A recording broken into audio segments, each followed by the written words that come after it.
Welcome to yet another special episode of the Smart Podcast, where we discuss interesting conversations. Of course, we bring to you memory personalities in the health sector.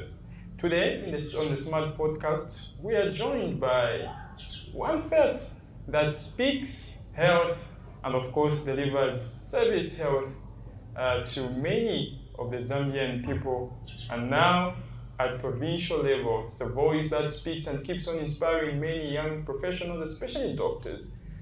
Today on the Smart Podcast, as always, joined by Tendai. Tendai, good afternoon. Good afternoon, how are you? You okay? Very much okay. Okay. Yeah, dressed in white. Yes, because as Elitrasmart, the proud sponsors for this podcast, we always talk about Waitoto because we believe a cleanness is a happiness. Hence, I'm always in white. Okay. White is because you're also in this? Yes, I'm representing the brand Elitrasmart Limited and also representing my fellow nurses out there. Interesting. This Smart Podcast is being sponsored by Elitrasmart Medical Supplies Limited, your number one provider of healthcare attire. Like Tendai has mentioned, if you're looking for that nice white uniform as a nurse, as a medical practitioner, Elitrasmart is the company to look to. PhD, thank you very much for joining us on the Smart Podcast. Thank you for having me. Yeah, Tendai and I were having a discussion on what is surrounding.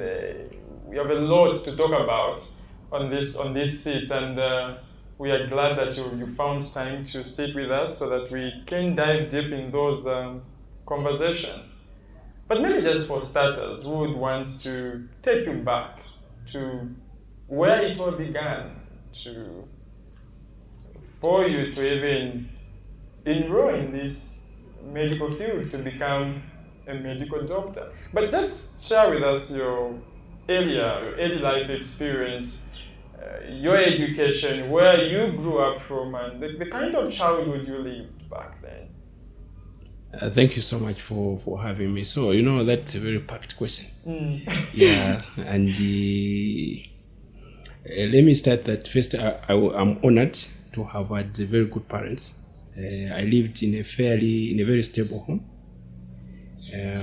throughout my life until my father passed. They lived together with my mother. But when I was quite young, I think around 6 years, I went to live with my grandparents, maternal grandparents. So, and the reason was because they wanted me to enroll in school. Where my father used to stay, the school opportunities were not that much. So, really where it all began, it was around the experiences I had with my maternal grandparents. First of all, they were very dignified people. Yeah, they also had a very stable home. They were basically farmers. Yeah, but I think what was striking in my upbringing was that my grandparents liberated me. They allowed me to be what I wanted to be. And sometimes, for a young person, that is really strikingly important. So when I started grade 1, I used to have a little bit of contact with some of the doctors, the Indian doctors particularly. They would come closer to where my grandparents lived. Mm-hmm. Where was that? That was in Choma. Yeah, so that contact sort of sparked in me a little bit of interest in the medical field. Yeah, it wasn't really like a fully formed interest. It was like, how do they diagnose patients? How do they work? But as I was getting into grade 1, I sort of had ideas that I think maybe this is a field that I wanted. All the way from grade 1?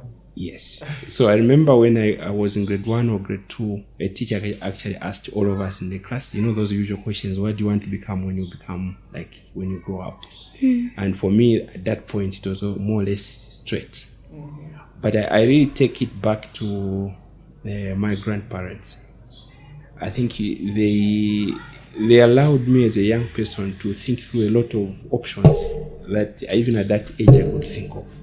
So nothing really kick-started it all.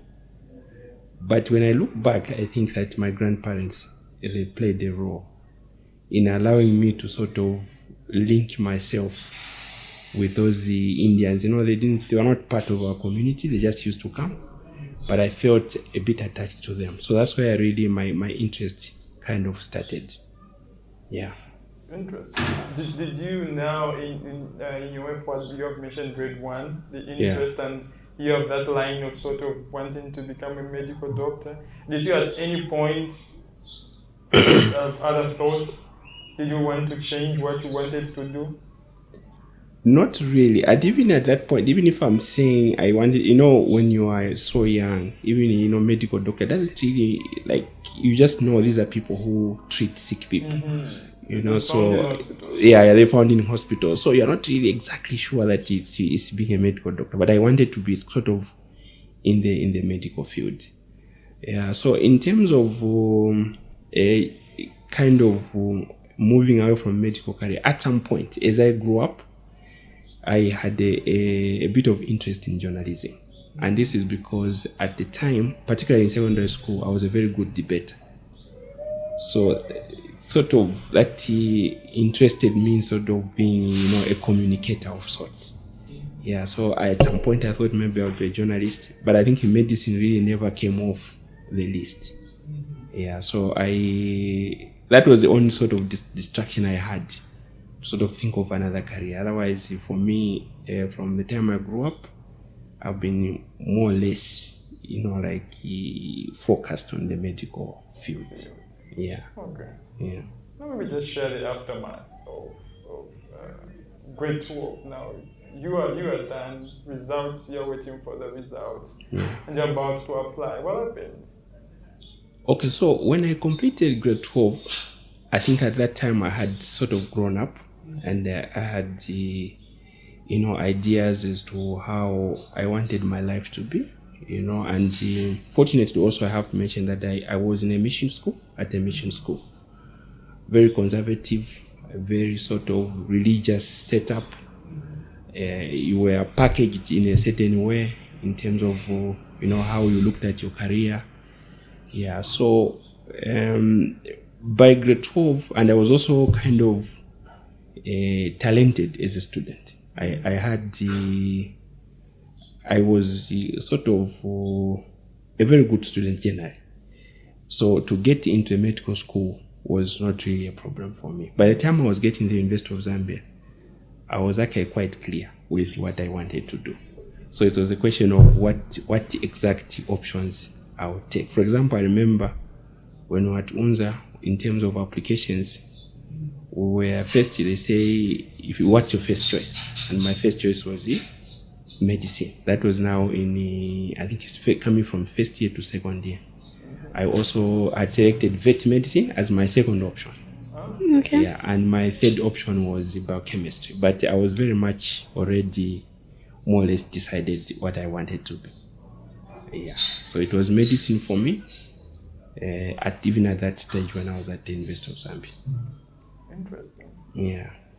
After you were done with your school, did you at any point meet the Indians who used to come, or you just ended there?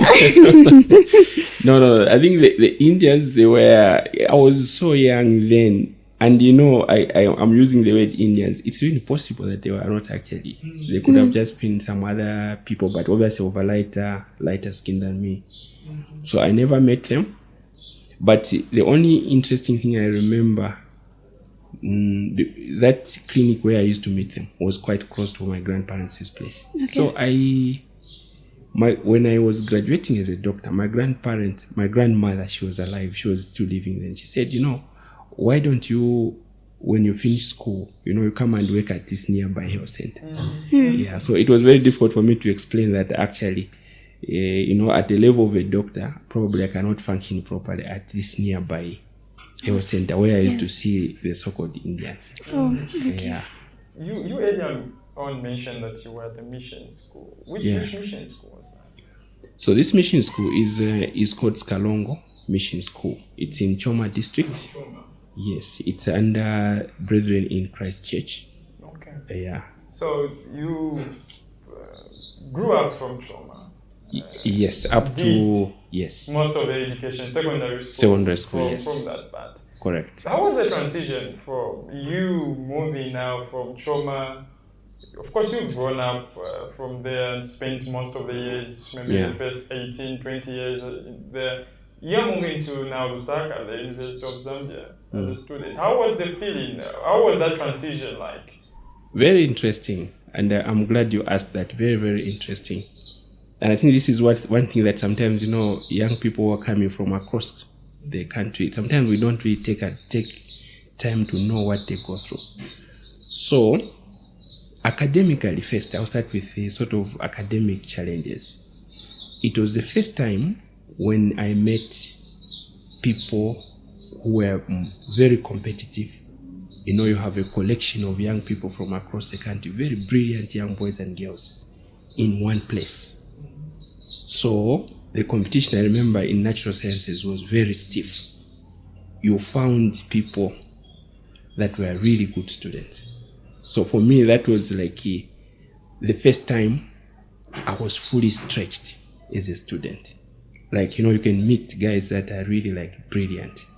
So that was on the academic side. I adapted, and eventually, one of my teachers, my lecturers then used to say that whichever school you're coming from, you are here when you come at the university, you are starting on a clean sheet. You are just the same students. So on academic side, it was, for me, what was shocking was just to meet these very brilliant young people, and who were so dedicated, some of them very hardworking, very dedicated, studying very hard, and who seems to be quite clear with what they wanted. They wanted to become engineers, so it was because of the advice I had gotten. It was very easy for me to align myself with such. But I also had I had a specific cultural shock. I told you, I grew up with my grandparents. I was at a mission school. In that setup, culturally, we are very conservative. Yeah, meaning that we didn't mind. We people, the way people dressed, for example, alcohol was nowhere near. We didn't see someone smoking. So when I came in the university, it was very interesting to see young people also, for example, liberally taking alcohol. It was a shock for me. It was a shock for me also to see people, for example, openly smoking. People my age, 19, 18 years. It was also a bit of a shock. I came from a mission school where the dressing, for example, was very conservative. And our relationships with the opposite sex was sort of restricted because, we came from a mission school. So that also sort of, how do I put it? It kind of shocked me, but I adapted. Yeah, because I was quite grounded, I was very grounded with my grandparents had told me clearly what I came here for. Yeah, but it was quite a shock. By then that passed? Yes, my father actually was still alive. He didn't really play a very active role in my education. I think my mother was kind of driving the agenda. Yeah, so, but one interesting thing I didn't tell you is that my father, when I was coming into university, actually wanted me to do education. Okay. Become a teacher, yeah. But that was nowhere near what my personal inspirations were. What did mom want you to do? Yeah, so my mother was liberal. Like mothers will let you be who you want.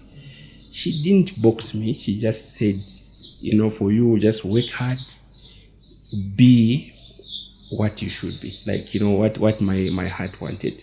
And the reason, I think my father had actually a very good reason for it, because I'm a firstborn, and I had the 6 other siblings who were obviously going to depend on me. So if I took a 7-year course, it means that I wasn't going to start helping my siblings early. Yeah.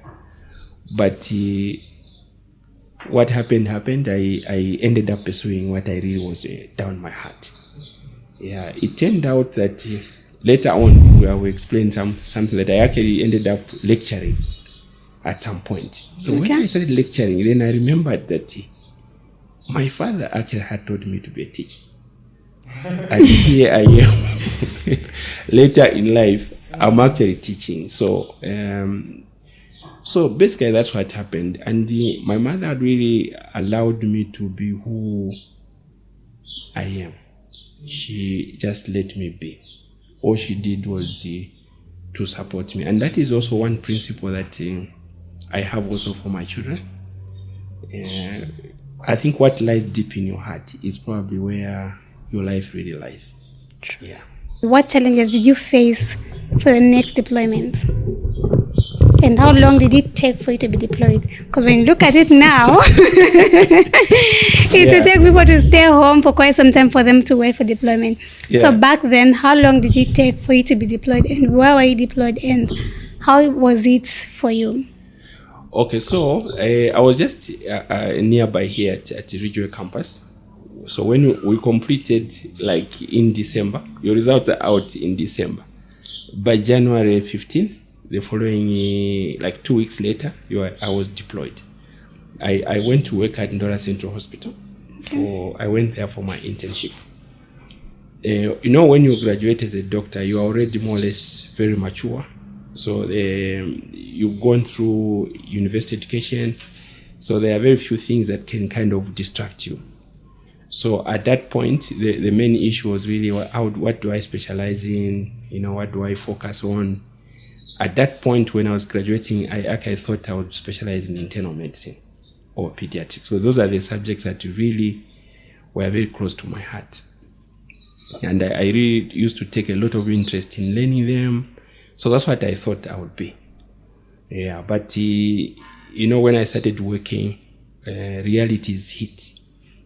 So then you start asking yourself big questions. Why did I actually become a doctor? Clearly, for a medical doctor, it's not really personal. It's beyond personal. It's beyond your personal happiness. It's also what you can do to other people. At least for me, that was the driver. So as I continued working, I even attempted to start specializing in internal medicine. But something was telling me that a broader and bigger health system was something that if I solved problems at that level, probably it would make my heart a bit happier and I would help more people. So, and this is what drove me in sort of looking at the health system broadly, meaning that you are looking at administration. Because I noticed that in the hospital, if I continued to go to someone to ask for certain things for my ward, for example, I found it very limiting that I wouldn't get the help that I want when I needed it. So the challenge to myself was, I think it's okay for me to be the one that decides. So that if I go to my ward, I find a challenge, then I can quite easily decide, because that word is also mine. Yes. And I think that's what finally drove me into management. Yeah, so that's how I kind of focused away from specializing in a specific field into a broader public health system, which is public health, if you like, but also which gives me an opportunity to look at health more broadly. Actually, yeah. So how long did you work on practice on the clinical area before you transitioned to management? Before we go talk about management, because that will be a different topic. Yeah. And I feel it could be good for one of the young doctors who are watching out there, at least you tell them some of the challenges that you faced during your internship. Yeah. Okay, so with internship, what basically was more important for me was to run, for example, a ward, and to report directly to my seniors, to learn from them practically. Because when you graduate as a doctor, you're no longer a student, so now you are responsible for your patients. So in Ndora Central, for example, the only challenge we had then was we had fewer consultants. So if you had one consultant, you had to pursue the consultant to be assisted. But the other advantage we had, particularly at Ndora Central, was that you were given more responsibility, even at a young age. So they allowed you, under their supervision, very close supervision, to do operations with them, which in other hospitals at that time you wouldn't have. So it was an opportunity where internship generally, you're not having an exam. So you have to push to learn because you actually want to learn. You know what I mean? Because you want to get a particular skill. For example, if it's a cesarean section, you have to make personal effort to go in theater with a consultant to actually do the operation. You know what I mean? Yeah. So it's not like when you are a student, when you are forced. At that level, you are already a doctor, you're getting paid. So certain things you can even avoid. Yeah. But what I learned is that there's so much to learn in our institutions. There's the level of people that have skills is unbelievable. There are so many people who can teach you so many things. Be it, even information, for example, HR, how do you deploy nurses? How do you manage staff as a nurse in the ward? All those are issues that you can take interest in. So that's where basically I learned most of that work. Yeah. Okay. And so, let me just share, because you've highlighted your time in the ward. Yeah. Maybe just share with us one experience, a bad experience in the ward. Yeah. What experience was it? Okay, so what happened in your line of work? Okay, so I've had quite a share of experiences. When I was throughout my career, the worst experience is losing a patient. That has been my most. And the worst of all losing patients is when you lose, for example, a mother in childbirth. For me, that has been my worst. And the very worst happened in the district where I served. Kalavo. Yeah. Mm-hmm. Where we lost a mother, unfortunately. And the sad part is you lose a mother and then the relatives are waiting outside the hospital. And I'm a district health director. Mm. And they are expecting good news. And as the head of the district in health, I have to walk out of the hospital and meet the family. And break the news to them. And break the news. So what happened in that instant? The mother was about to give birth? Yes, she just developed a complication. Mm-hmm. And it died. And did the baby survive? The baby survived. So fortunately, we were a group of doctors. So, where someone develops, there are several complications. You can have a ruptured uterus. I don't want to be very specific. Yes. Yeah. So she develops a complication. And the thing about Kalavo is, at that time, we didn't even have a road. So as young doctors, we had a Dutch, then myself, there was another Zambian. We had to solve all the problems. But then she developed a complication and passed. And I had to come out of that ward, meet the relatives, and disclose the news. Yeah. And in Kalavo, I had developed very good relationships with local people. They had come to know me. I almost had parents who adopted me like I was their son. Mm-hmm. You see what I mean? So for me, that was I think the worst. But you have to show a brave face. You are a doctor. Somebody has to explain to the family, this is what has happened. Yeah. To break that news. So for me, I think that was the worst. I've had the other bad news around, but I think probably that was one of my worst. And it was the first for me to do it. And I was fairly young. Yeah, but you sit down with a family, you're explaining to them and you see them breaking down because they have lost a loved one. And I think this is where also my interest in terms of dealing with maternal health started. Okay. Yeah, because I've seen the impact of losing a mother in childbirth at family level. I've seen it, a life changing No, look, I think we've read stories in facilities, hospitals where people say doctors do cover for themselves. I am asking because I think there are stories there say the mother died because it was the doctor's fault. Others say maybe they didn't do so much to help the mother. We have also instances or situations where the child dies, or maybe both the mother and the child die while in that transition or process. What really happens? Do doctors cover for other doctors' inefficiencies when giving when such issues arise? What's the real story? Okay, so I will speak like for our doctors here in Lusaka. So first of all, I want to say that we are proud of the work that is done by our health personnel across the province. Yeah, I'll give you an example of one facility where we are blessed. It's very fertile. I'm using that word fertile because we have the most best in the night, like Kanyama, for example. So we have 40 to 50 babies that are born in one hospital in 24 hours. Yes, it's the most across the country. Oh, it's fertile.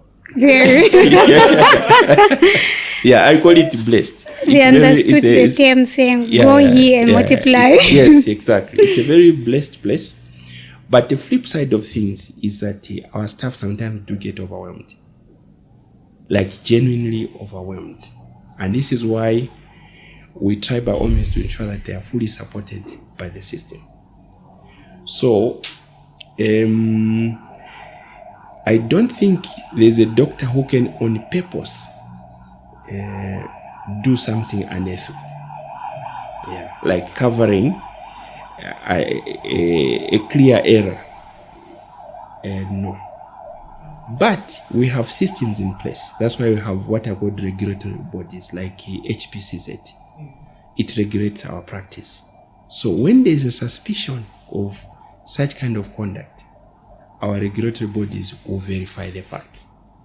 But me, from the way where I stand, I feel that that is not how doctors work. Yeah. Doctors in general terms, they undertake their work ethically. Meaning, if I don't have the skill to look after a patient or to do a cesarean section or to manage a patient, there's always somebody above me who knows best, who I can call. So, and that's how the health system works. So there's always a ladder. The last man, of course, would be the consultant, who is now the final man. But even them, they actually do consult even their colleagues, local or foreign. Now with digitalization, you can ask for help from anybody. Yeah, so the stories of saying, the doctors have neglected the patient, what I've seen in most cases is lack of clarity of what we do. Yeah, sometimes, like I've given you a case of Kanyama, it's a very beautiful place. I'll give you an example of recently somebody shot a video of a mother who was seated on a bench with other patients and was complaining that she had not been seen on time. But what had actually transpired is that there are two pregnant women who came from maternity, who came for ultrasound, where that woman was also waiting for the ultrasound. So our team, the health team, decided that the ultrasound should be done for the two pregnant women first because they were prioritized. But because nobody explained to the mother who had been waiting, she thought somebody had paid somebody for them to go ahead of her. Mm-hmm. The only problem there was nobody had explained to her that, okay, we have these two pregnant women. Would you kindly allow them to go first? Yes, you see what I mean. So, and that sometimes does happen because people are also kind of overwhelmed, particularly for Kanyama, they get a bit overwhelmed. So we need to give them a bit of grace to say that in a hospital setup, sometimes it's good to ask. What I always say, for example, is that every time you go to a hospital, if you see something that is wrong, go to the in charge. And in this case, could be a nurse, could be a medical superintendent. Just go ahead and say that I've seen this problem. How do you want us to deal with? You see what I mean? So it's oftentimes it's because of that communication between patients and their healthcare providers. That is where we kind of miss it. If we just maybe explained more, it will be easier. Of course,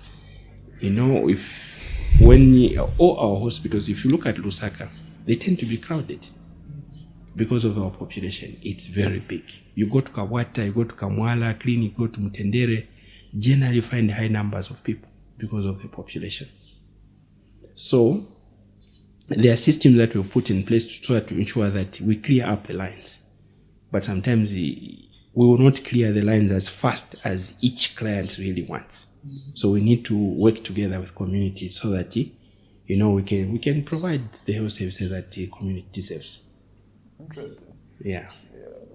I think before we go to now your leadership role, you had mentioned of one of the bad experiences while working in Kalabo, where they just to lose a mother after giving birth. What is one of your success story in your line of work as a medical doctor? Okay, so God has blessed me with a fairly long career now. I've been in practice for many years, so there are so many things I could pick. Yeah, but I think one very special story was when I was an intern in Dora Central. Yeah, so before you went to Kalabo. Before I went to Kalabo, yeah. I'm just trying to pick one of those. There's so many. Yeah. Even when I was a student, for example, maybe let me start with when I was a student doctor. So Chaz actually used to help us who came from poor families. Once in a while, you had an attachment to a hospital. So I went to Nangoma, and I was, I think, 5th year or 6th year. So I assisted a woman to give birth along with a nurse. So she was, I think, very impressed with the way the delivery was done, and she named her child after me. Okay. Yeah. so for me, and the husband. And what did the husband say? They were all happy, they had the, so but for me this is beyond being a medical doctor skilled in a white coat. I'm still human. Yeah. So we still meet somewhere. Here is somebody who didn't know who I was. I was just a student, but he was so happy with what he. But looking at it, I want to just talk about the time you lost the patient in Kalabo. Yeah. I think that was like a mental breakdown on your side. Yeah. Are there services that health workers can go to when they're faced with mental issues? Because I believe, like you said, I'll give an example of Kanyama. They're always overwhelmed. Yeah. So definitely it has a mental toll on them. Yeah. Are there services that the ministry or the government has put in place where health workers can be looked after? We actually have workplace policies. Yeah. Even for example, if you look at, I think the last 2 World Mental Health Day, it has been about workplace. Yes. Yeah. So for me, really where I can start from is for health workers, let's seek help. Yeah. For example, if you are struggling with something, there's always somebody. Speak to somebody. You know what I mean? It could be, for example, we have our colleagues who are specialized in this area, say at the China Hills Hospital. If you speak to somebody, for me, that's what I would say is an available service. We have policies in place for workplace. Yeah, we have also private sector. I know that some health workers do actually struggle. For example, with alcohol, sometimes with the drug abuse. Yeah. So, but there are opportunities around in the private sector, public sector, where somebody can reach out. For me, that issue, when it happened, I remember at that time, I was already working as a district health director. I was fairly immature. I had known that, in health, your duty is to save every patient, but sometimes It's beyond you. it's beyond you. So I had accepted that reality. So it was, I remember talking it with the rest of the doctors, because we had actually one Dutch guy and 2 Zambians. And we first of all sat as a team. And the question always is what could we have done better? And what I have learned is, for example, that it changed a lot of things about me. Because it was my first time to do it, and it was a real person. This is a family that has lost their loved one. So what I learned from there then was that I was going to do everything I can to make sure that if I can do something to save a mother, I will do it. And that has been basically my principle. That along with other health aspects, but for example, if there's something I can do for a mother, I will do it. If it is improving the health system, I will do my best. If, for example, a hospital says they don't have fuel, they don't have something in the night, I'll be the first person to pick up my call and facilitate that, because I know it. So yeah, it changed my life, yes. I didn't need a lot of mental health support, but I think it gives me a lot of motivation to try by all means to save mothers, particularly for mothers. Yeah. Yeah, so Doc, you've worked in Kalabo now as at the district the district hospital rather, and then you're also managing the district as DHD. So from there, which one was your next station? Okay, so from Kalabo, then I was deployed to work in Kaoma, which is the district just close to next to Mumbo, behind Mumbo. Then Kaoma was one district. But now, of course, it's 3 districts. There's Kaoma itself, Keema, and Rwamba. So I served there also as district health director. I still have my friends there. Then I went to Mongo, where I was serving at the provincial health office. I served there for about 4 or 5 years. And then that's when I got promoted to become provincial medical officer then, but it's equivalent to provincial health director now. Okay. I went into Northwestern Province. Yeah, where I served there for close to 4 years as well, until I had probably the biggest diversion ever in my life. I got retired in what was then called retirement in national interest. Yeah, so basically I lost my job in the public service as a provincial medical officer. But then fortunately, God is gracious.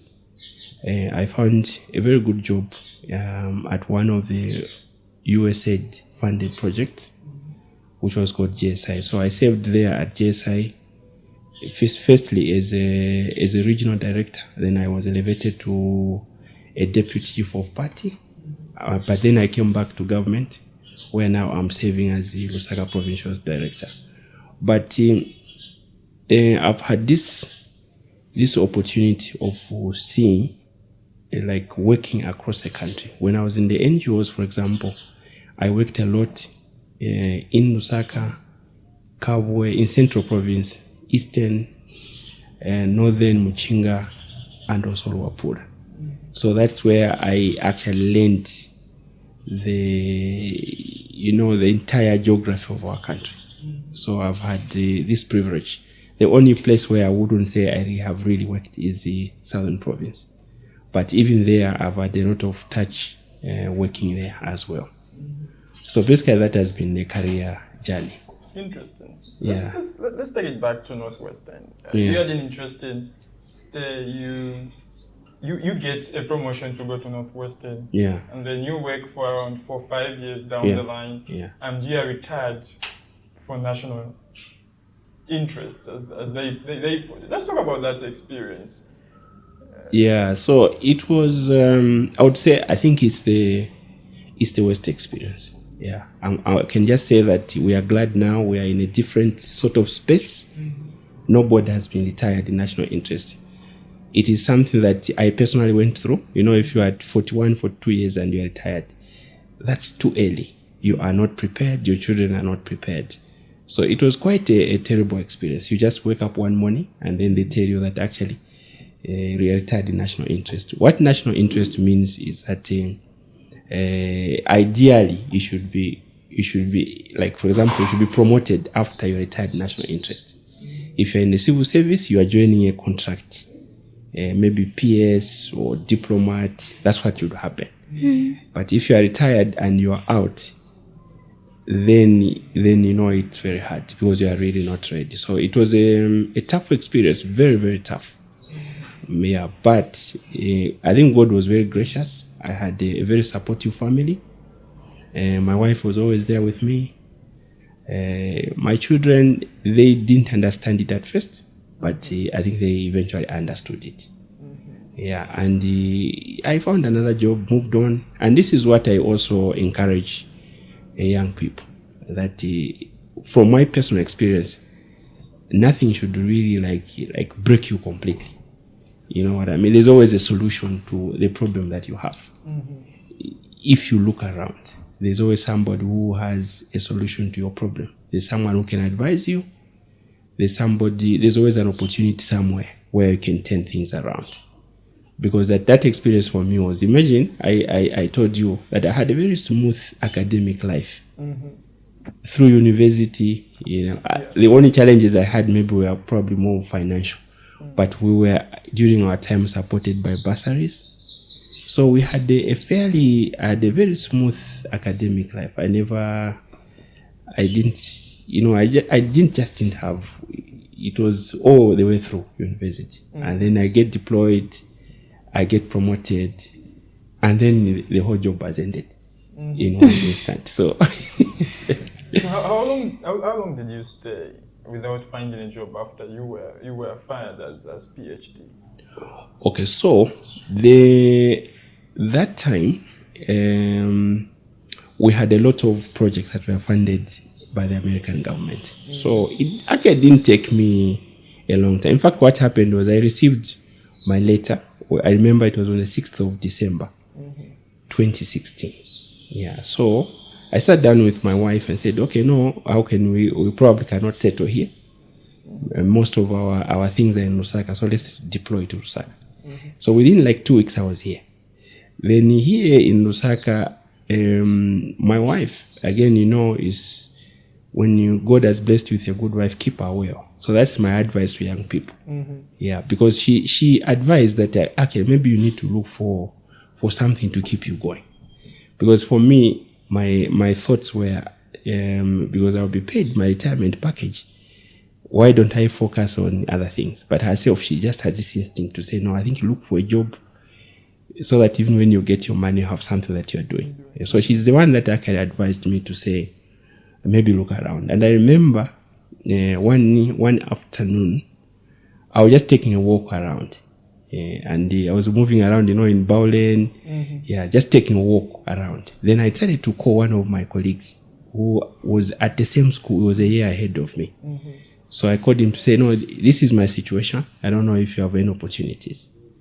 Yeah, so he said, yeah, we actually do have.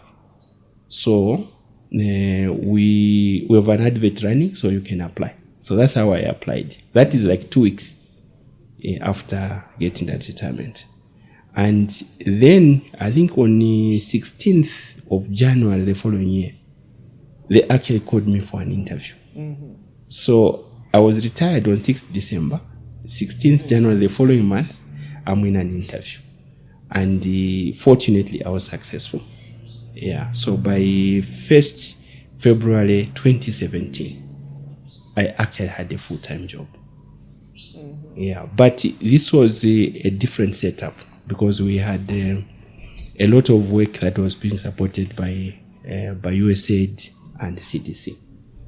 Yeah, so I stayed like, I would say I was jobless like for one month and 3 weeks. Interesting. Yeah. You mentioned about that supportive wife. How did you meet your wife? By the way, my wife she's a very nice person. She's very quiet. I kind of knew her some time back. Like, like you see a girl and you are like eyeing her. You know what I mean? Yeah. So, but where I think it got a little bit more solid was when I went to Ndora Central Hospital. Yeah. That's when yes, she's in health. So that's when now like we kind of put things together. We didn't meet exactly. It was more of in a religious sort of setup. Yeah. But I think of all the choices I've made in my life, I'll be honest with you, I think she has been the best choice. Because if I'm making a decision, like for example that decision about the job, because I had made up my mind. I think I had been a PhD, maybe it's time to do other things. I had really wanted to either go out of the country, but she just said, no, maybe this is not the right move. And what I've seen with her is there's that look in her face that tells me, why don't you think about that again? You know what I mean? And then when I do that, I tend to always realize that maybe she was actually right. Yeah. So in terms of how I met her, those are the details I can give. But let me just say that she's the best choice I've met so far. She's a very beautiful person at heart. Yeah, she makes my life tick. Yeah. So you have gotten that you're back in Lusaka working on a project. Yeah. How did you find yourself now back in government?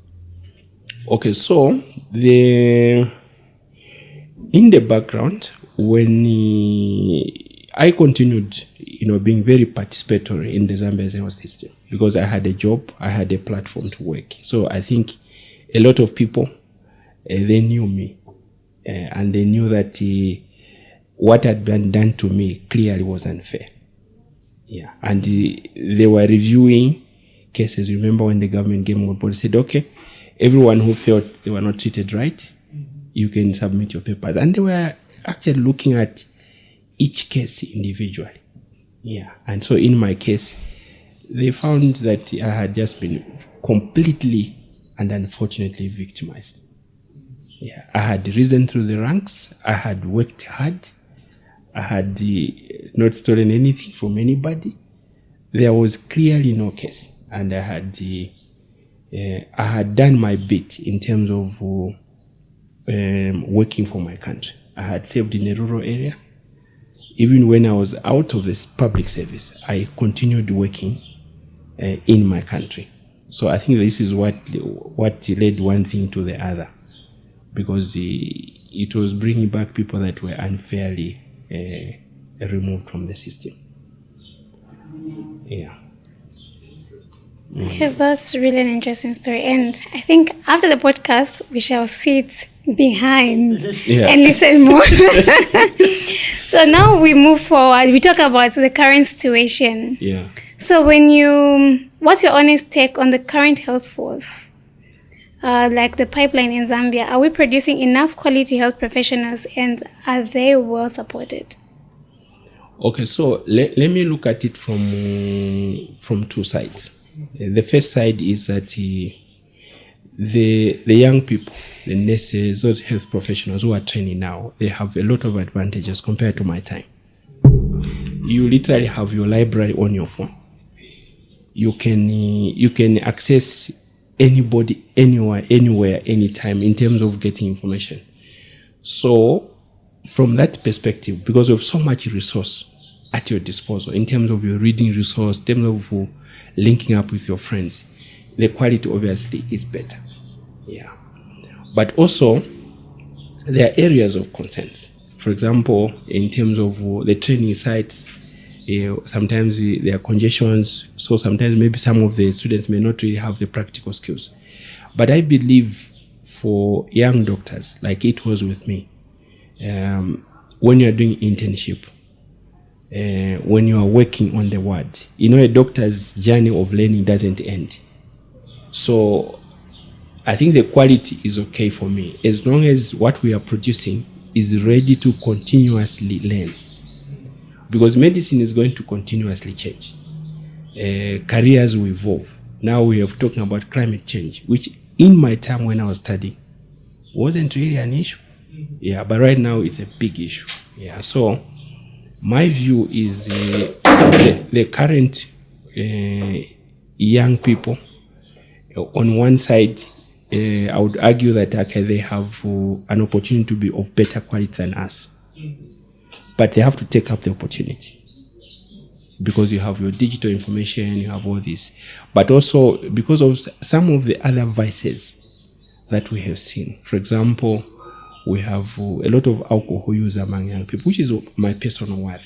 Alcohol use, drug use. So if the workforce entangles itself, or an individual entangles themselves, they will not be as productive. So it's all those other vices that also are not helping, or cannot really be an indicator that maybe we have a better workforce. In terms of support, I think they are better supported. The environment, the work environment now is much more improved. Like, for example, it happened to me almost 10 years ago. I was retired and thrown out.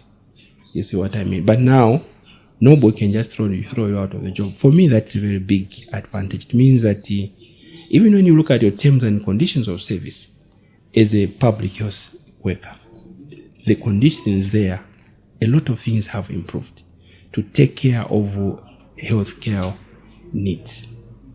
If you look at even in terms of, for example, drug availability, for me, I feel that we have done well as a sector. So we are more enabled to be more productive. But you are comparing that with my time. Yes. Yes. So they are more supported now. Of course, the young people these days, they may have more needs than my time. I mean, there are issues of, for example, we talked about mental health at the workplace. Yes. So the young people now, there are more challenges compared to our time. Yeah, they have probably more pressure because, there's a lot of digital, they're mostly on digital space, mostly on social media. So they may have much more pressure. So maybe those are the areas where we can step up and meet them at their points of need. Yes. So now, Doc, you mentioned in our earlier background check that when you were graduating as a medical doctor, you graduated as 50? Yeah, 50? So I think we're around 40, 48. But normally at that time, the intakes were between about 46 to about 52 or so. That was our average. And that is for regional campus. Then you also had a few colleagues who studied outside. Yeah, but the numbers were not going beyond 60 in a year. How many doctors are we graduating? Like right now, the numbers are huge. Right now, the numbers, I'm not too sure, but I know that the numbers are substantively huge, coming from all the schools. So from your perspective, what would you say is the impact of that? What are some of the effects between back then and now? Okay, so what I would say is that this mass production of health workers, it was a national decision. We planned to have these numbers produced because there was a time when we were operating as a country with very few health workers. So we decided to open up the training space and produce more. But what is clear is that we've had a backlog for a long time, a backlog of young doctors, young nurses who are not employed. And this is not for a short period. This is actually for a long time. So this backlog of employing less than what we are producing is why we are where we are now. Yes. But having young people, of course, who are looking for employment opportunities is also not good, even for me, and I think for the government equally. And this is why you have seen that in the last 4 years, there's a lot of effort to recruit more health workers. And I know that the only reason why we have not recruited is because of what they call fiscal space. If we had more money, we would employ more. But also that I think there's hope looking at the numbers so far that we've employed. Because to date, from 2020 to 2022, we've employed over, I think, close to about 21,000 or so. That is the highest ever recruitment in a period of 4 years. The highest this country has registered. No other period in the past has recruited this high number within a period of 4 years. But the reality is that we have a lot that are still out there. I know that there are initiatives in the background to open up employment spaces, be it in the private sector, be it in some of the surrounding countries. So there's a lot of work that is going on to make sure that this very strategic HRA that we have, the young people that are graduating of the nursing schools and the medical schools, are deployed. Yes.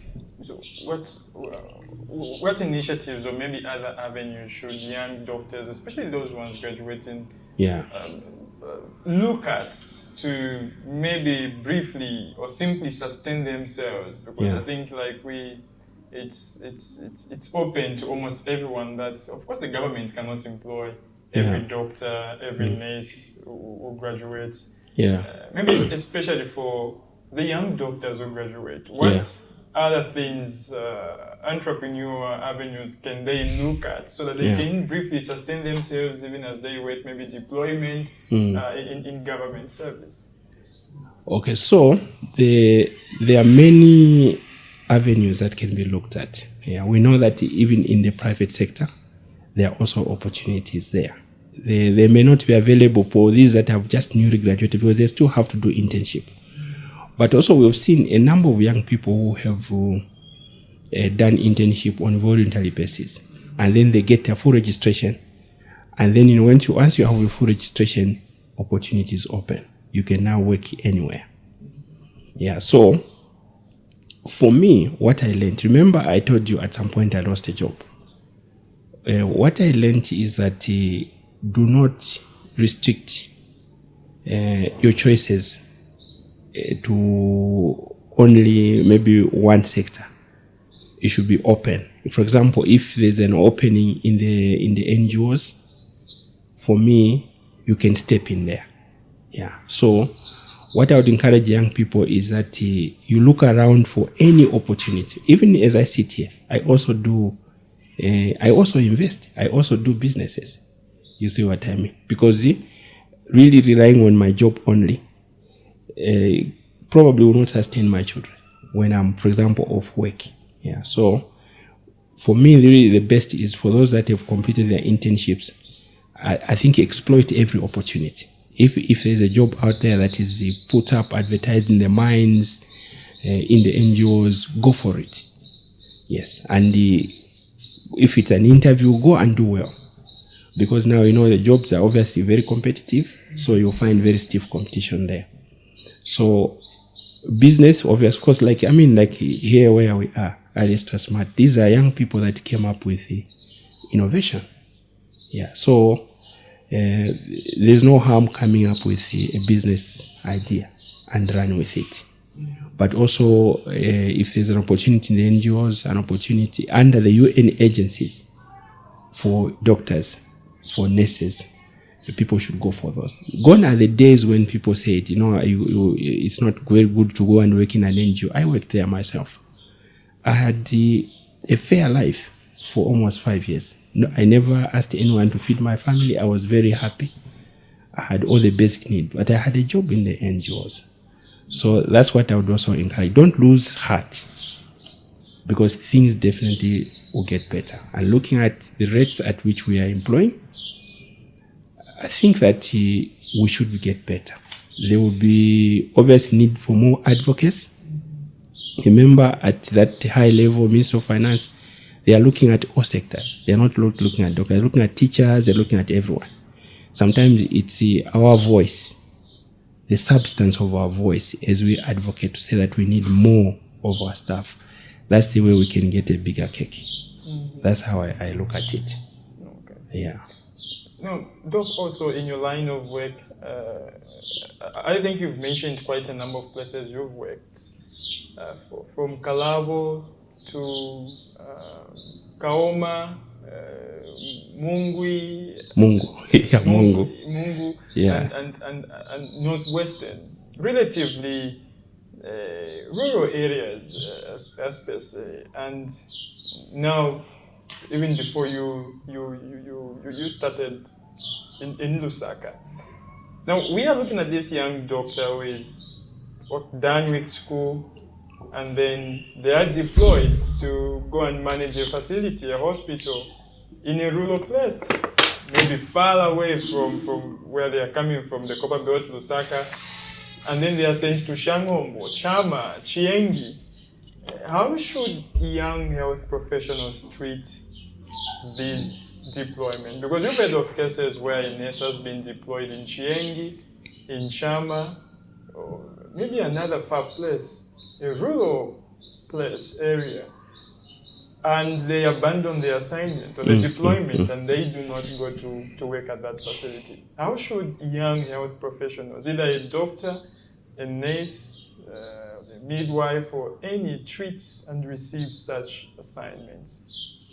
So let me start by saying that jobs are important, particularly at the current moment. So if you get deployed anywhere in this country, I think that you should thank God for that blessing. It's a blessing because many people would be more than willing to take up the opportunity. Maybe that is the first point. So if someone gets deployed, I think they should thank God because the competition is quite stiff. But the other point I wanted to mention is, at some point when I was serving in Kalabo, I traveled to a place called Lukena. Lukena is one of the health centers very close to Angola. So we were talking in a group of people and somebody mentioned that Lukena is very far. Like this place is extremely far. That person says, this place is far from where? You know what I mean? And that question was very fundamental. If you say a place is far, yes, it's in comparative to, maybe you are thinking of Lusaka. But the people that are in Lukena, it's not actually far because they live there. So for me, there's no a place that you could say that it's far because as long as Zambians live there and you are deployed there, you should go there. That is the second point. The other point that I would also mention is that, when I served in the rural areas, I learned a lot of things. Yeah. In the rural area, you liaise with the leadership system of our country. You are close to the MP. You are close to the district commissioner. You are close to the headman. You are close to the chief. A lot of people that here you may not meet in an urban area, you meet them there and you learn a lot of wisdom. So for me to make sure your personal career development is grounded, fully grounded, it's okay to get to serve in a rural setup because it makes you a more complete practitioner. I can tell you that I literally, from the time I finished grade 12, I spent almost my entire education life here in Lusaka. You see what I mean? So I know, we talk of all these compounds everywhere, I know.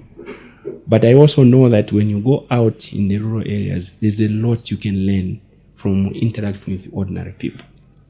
Sometimes you are the only nurse in a particular area and you can make a real difference in someone's life. As long as we remain focused on doing what is right for our people, eventually everything will be okay. At least that's what I learned. If you continue working hard, if you continue focusing on your people, you'll be okay. So there's nothing really wrong. I also met a few people. Someone can't go to Kanyama, somebody can't save. I find that personally not acceptable.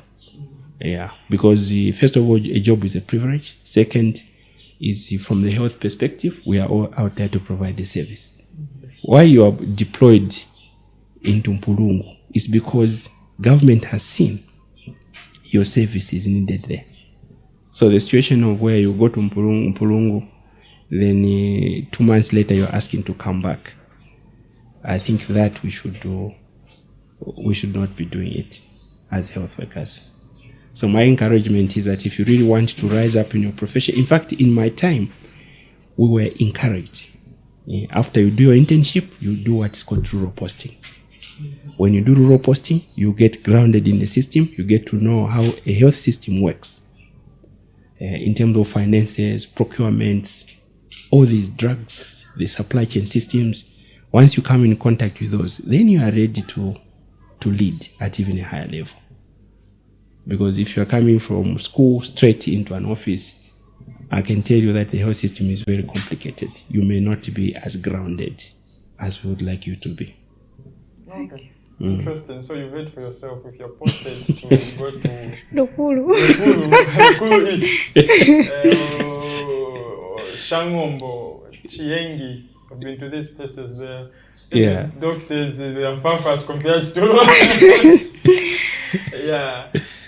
But also let's look at some of the issues that we have in Lusaka here, where you are actually as currently seminars, a PhD. Yeah. We have quite a number of health emergencies. Yes. That we have. It's like when you talk about cholera. So how do you see Lusaka Province balancing like the health emergencies like cholera with universal health coverage on infrastructures and everything? Okay, so the where we sit as Lusaka Province is, I think I would say that we have stabilized our health system. Yeah, because we have recruited quite a number of health workers. If you look at our financing in terms of funding, either ZAMSA, funding health centers, we are actually quite stable because we receive our monthly funding every month. So all our facilities are expected to receive money every month. We've had our issues of ambulances. We have received most of our ambulances. So that kind of has stabilized the system. I think now we can look forward to much more long-term, be it constructions, because as you know, Lusaka is very congested. But we do have, Lusaka being a commercial as well as a capital city, like administrative capital for the country. This is where most commerce happens. So if there's an outbreak, any part of the world, it will probably land here. Yeah, so obviously that is a public health emergency. So it is something that we always have to look out for as Lusaka Province. Other than that, I think that we have basically stabilized our health system. I know that we still have issues in terms of the universal health coverage because some of our facilities are very congested.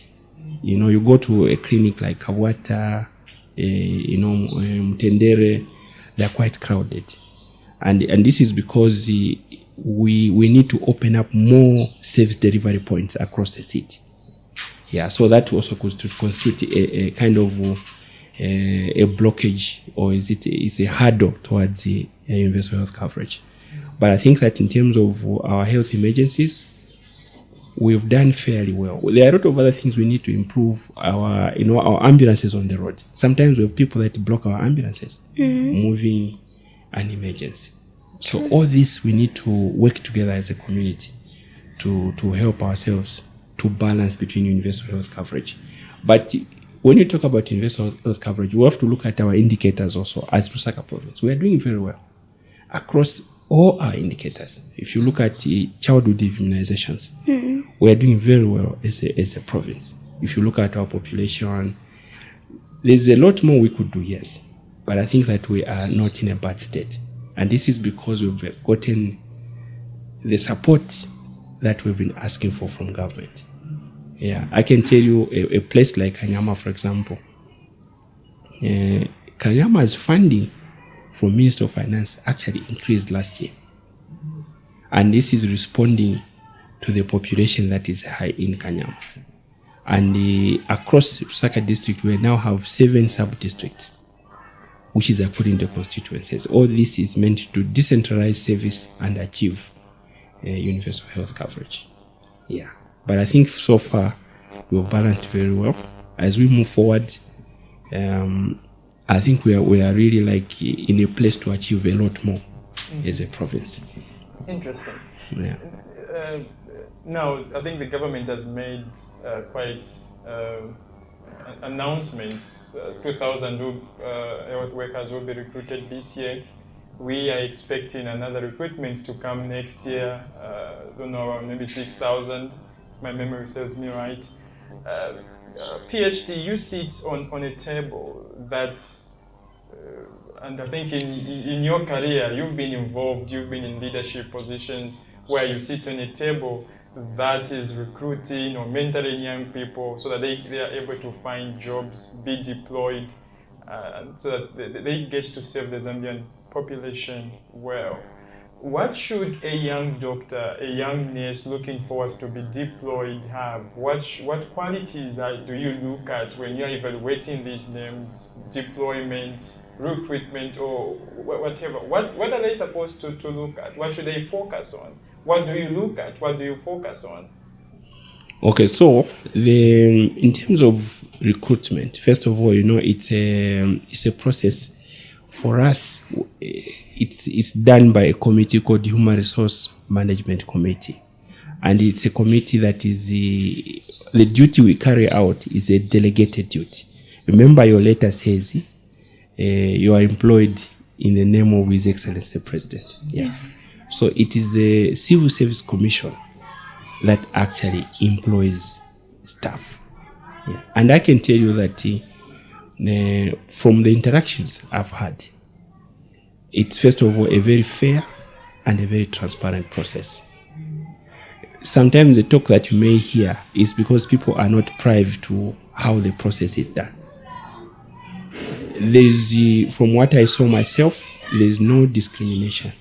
And this is why we have had the nurses from anywhere. I'm sure you saw some of the nurses that were celebrating, I didn't have anybody. So in truth, the most important thing, first of all, is that you are Zambian as the critical criteria. The next, of course, is that you have the relevant qualifications. Yeah. And you have a valid license. That is where everything starts. First of all, you are a Zambian. There's no compromise. And then you are qualified. After that, then now there are other criteria, who graduated earlier, so all these things come at play. So basically that's how it is done. But what I want to assure, particularly young people who are anxious, is that trust the process. If, for example, there's an advert that has been put out, my advice would be apply according to the instructions.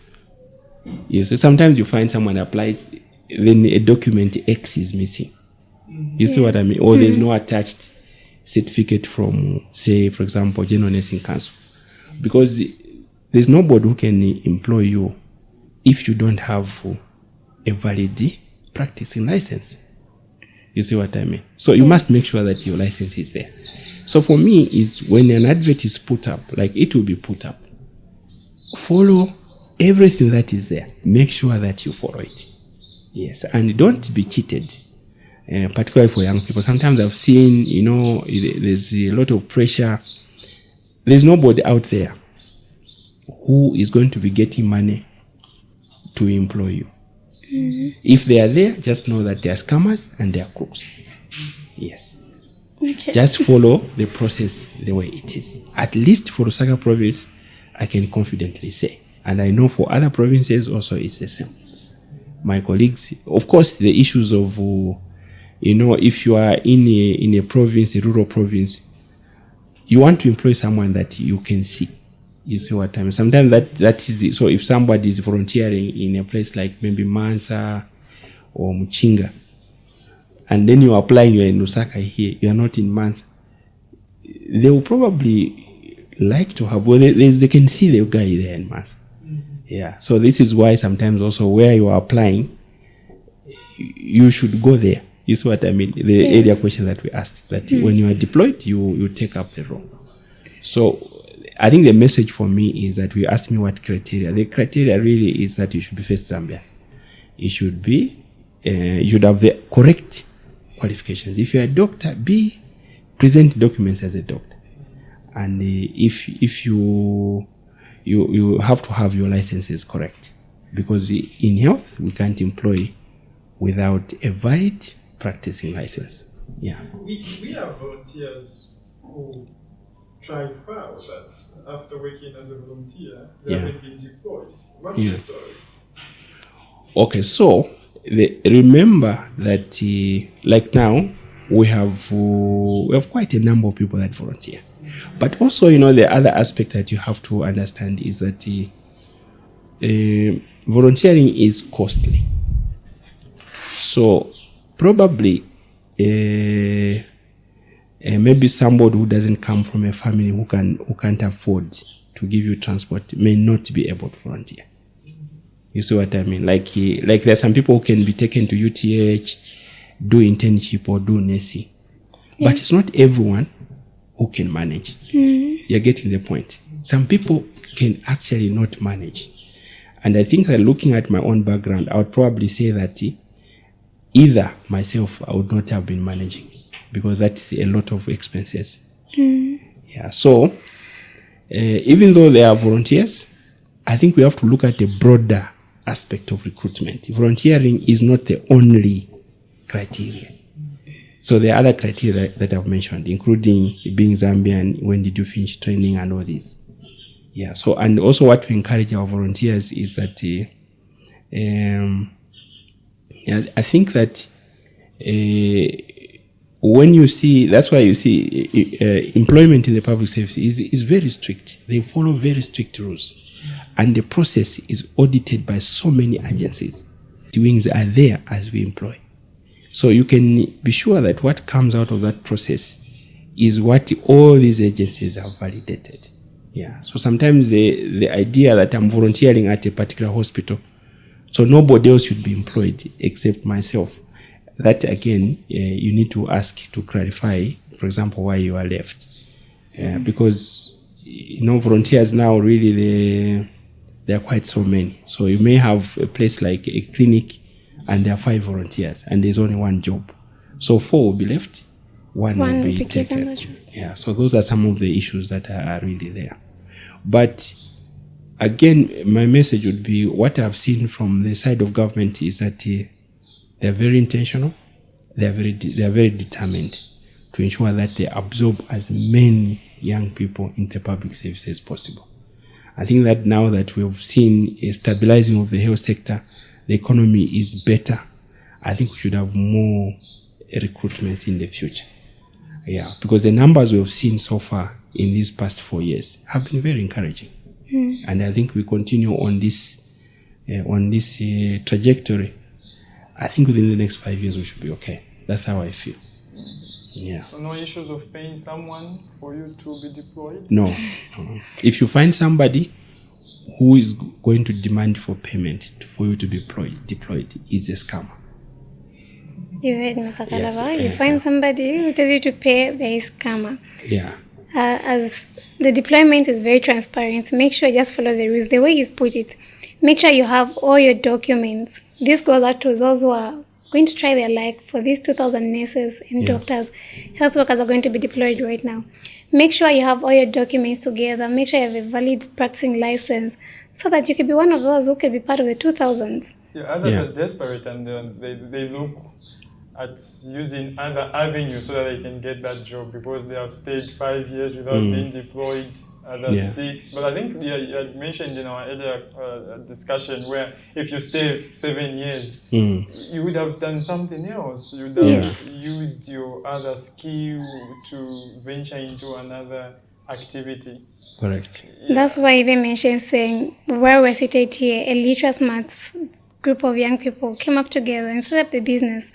So it all goes with innovation, entrepreneurship ideas, which I believe the doctors and nurses can do that as well.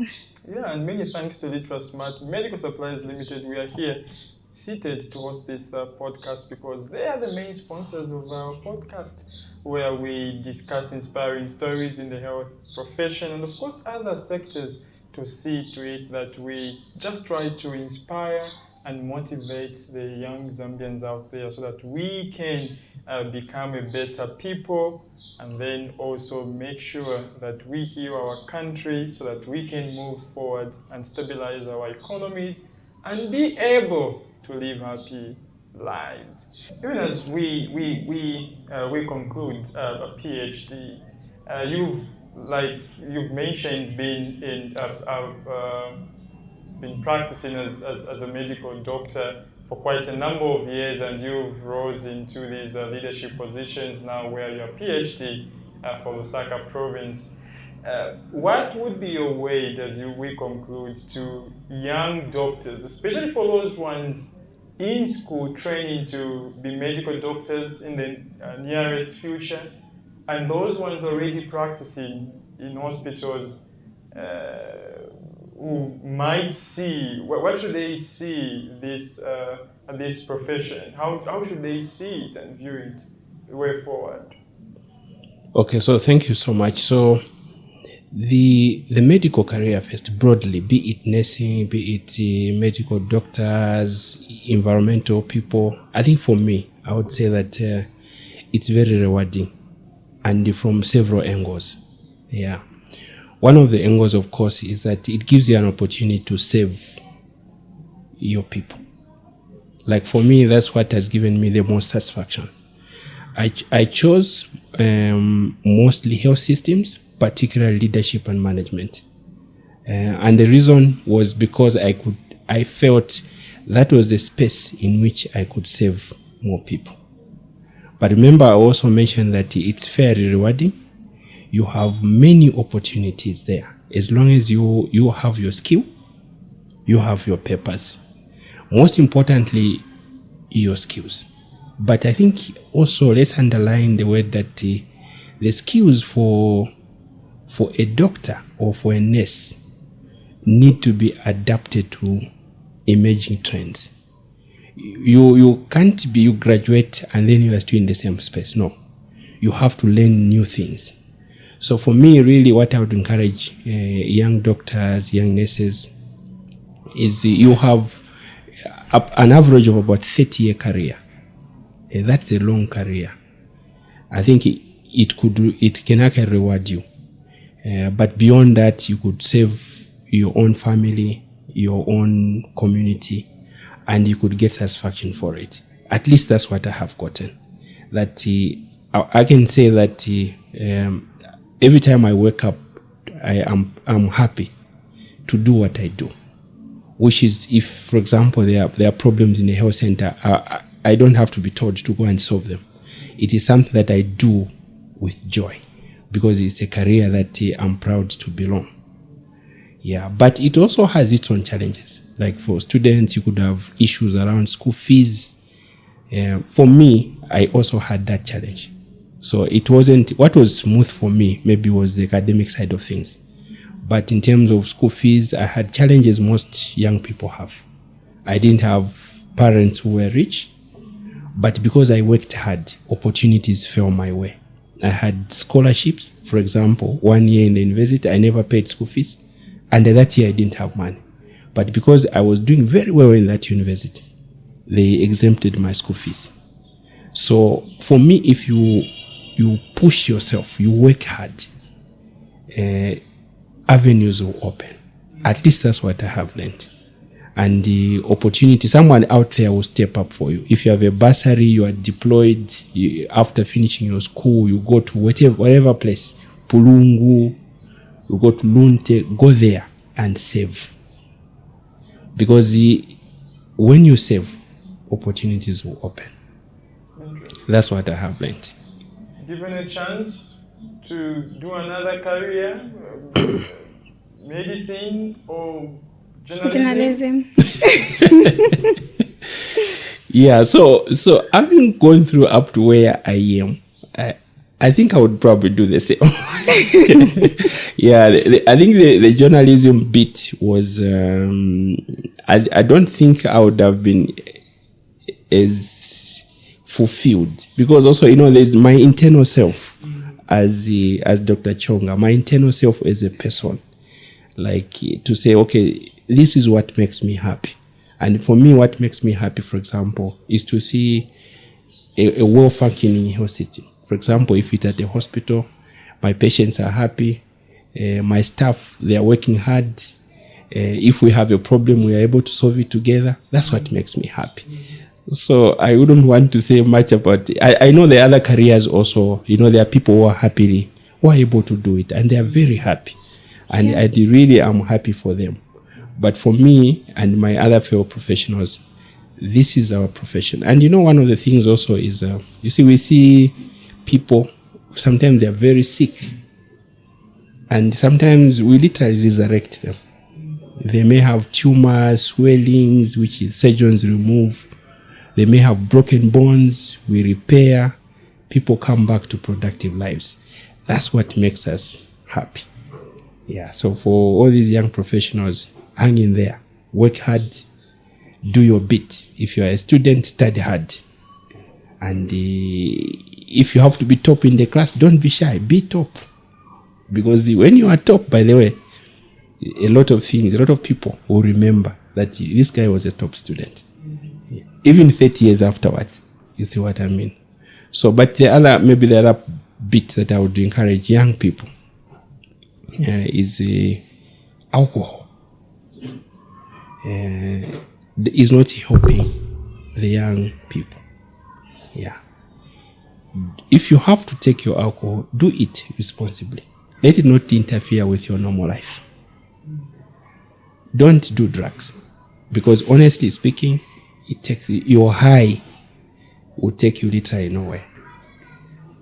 Because I've seen enough in the public sector where people have literally destroyed their careers.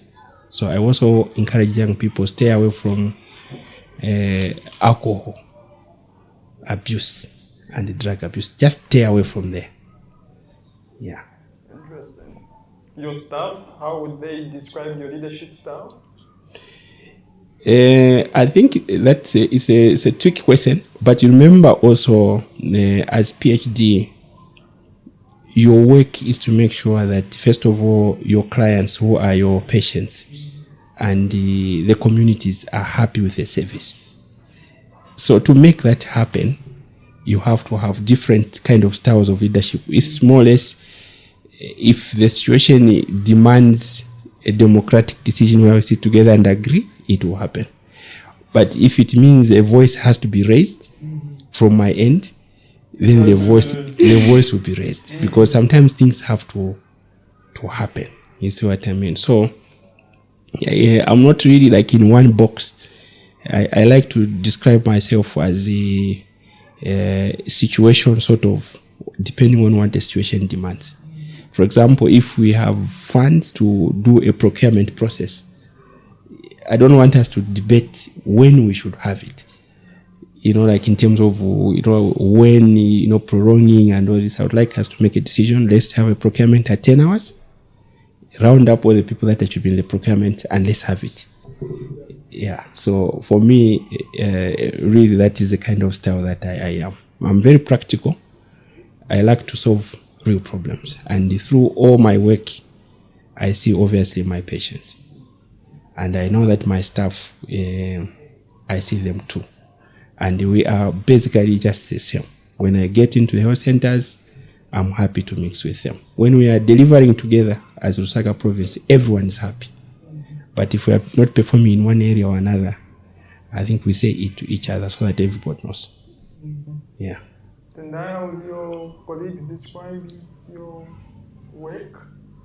Excellent. There's one take home that I've gotten from the doc right now. He says, you have to be happy with what you do. Hence, when you go there for work, everything you do, when you touch the patient, you want to make sure they get better, because it's what makes you fulfilled inside. There's a question that you asked him about if he would change career to do journalism for medicine. And he answered that question in saying he would still choose the same profession. He would have said because of how he has escalated to where he is, but I think he answered saying, because when I see my patients fulfilled, it fulfills my heart. And I feel that's what makes up a good doctor. Thank you, Tendai. You summarized it well. Thank you very much for joining us on the Smart Podcast. Thank you, Gift. We will surely call on you again. There's a lot to discuss. We've left quite a number of things, discussed quite a number of things, but of course we we will call on you again to Thank come you. and discuss pertinent issues surrounding our doctors and the health sector at large, and see how best we can add value to this sector and profession. Thank you. Tendai, our good nurse. I would tell all the nurses and all the doctors who are waiting for deployment, the 2000, don't be scammed. He has mentioned there's nobody you're going to pay to give you a job. Just make sure you have your papers right, and then you get a job. If you're a nurse, you get a job, and then you join us as Elitrasmart Limited to always wear the white turtle uniform, or probably become part of the PHN nurses and wear the blue turtle. Yeah. That's nice. So thank you for watching, and of course, remember this podcast is brought to you by Elitrasmart Medical Supplies Limited, your number one provider of healthcare attire. So if you're a nurse or a medical a professional looking for that attire to wear, look to no other than any other company. Just look forward to where Elitrasmart is. We have stores across the country, one in Kitwe, Chipata, Choma, and of course we are opening another one just in a few weeks in Livingstone. And we have our main offices here in Lusaka, where we do mass production of uniforms and these attires. So that is the numbers on the screen. You see them, call those numbers, and of course get in touch with us. Thank you very much for watching. See you next week.